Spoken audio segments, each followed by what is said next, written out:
Hello বন্ধুরা, আজকে এক মজার রান্না হবে বুটের ডাল দিয়ে কাঁঠাল। এজন্য এখানে কাঁঠালগুলো ছোট ছোট করে কেটে নিয়েছি। এখানে 250 গ্রামের মতো বুটের ডাল জলের মধ্যে ভিজিয়ে রেখেছিলাম। কড়াইয়ের মধ্যে তেল দিয়ে দিলাম। এখানে কিছু ফোড়ন দেব, শুকনো মরিচ, তেজপাতা, অল্প কিছু মিষ্টি জিরা আর গোটা গরম মশলা। ভালোভাবে নেড়ে চেড়ে শুকনো লঙ্কাগুলো ভেজে নিচ্ছি।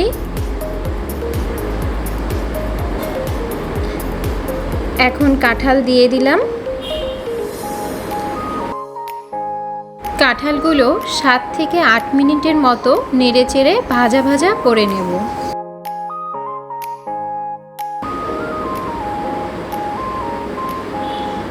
এর মধ্যে একটু হলুদ,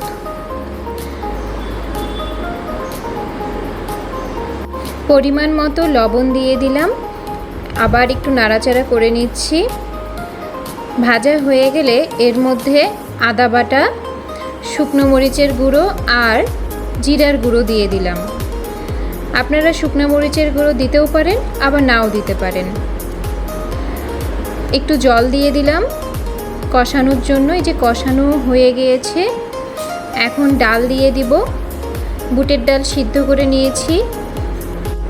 প্রেসার কুকারের মধ্যে কাঁচামরিচ দিয়ে বুটের ডালটা সিদ্ধ করে নিয়েছি। বুটের ডাল ঢেলে দিলাম।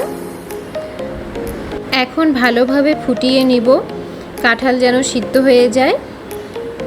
এর মধ্যে আপনারা একটু ঘিও দিয়ে দিতে পারেন। নিরামিষভাবে ডাল তো একটু মিষ্টি দিয়ে দিবেন, তাহলে ভালো লাগবে। এখন নামিয়ে নিব। রান্নাটি ভালো লাগলে অবশ্যই চ্যানেলে সাবস্ক্রাইব করবেন।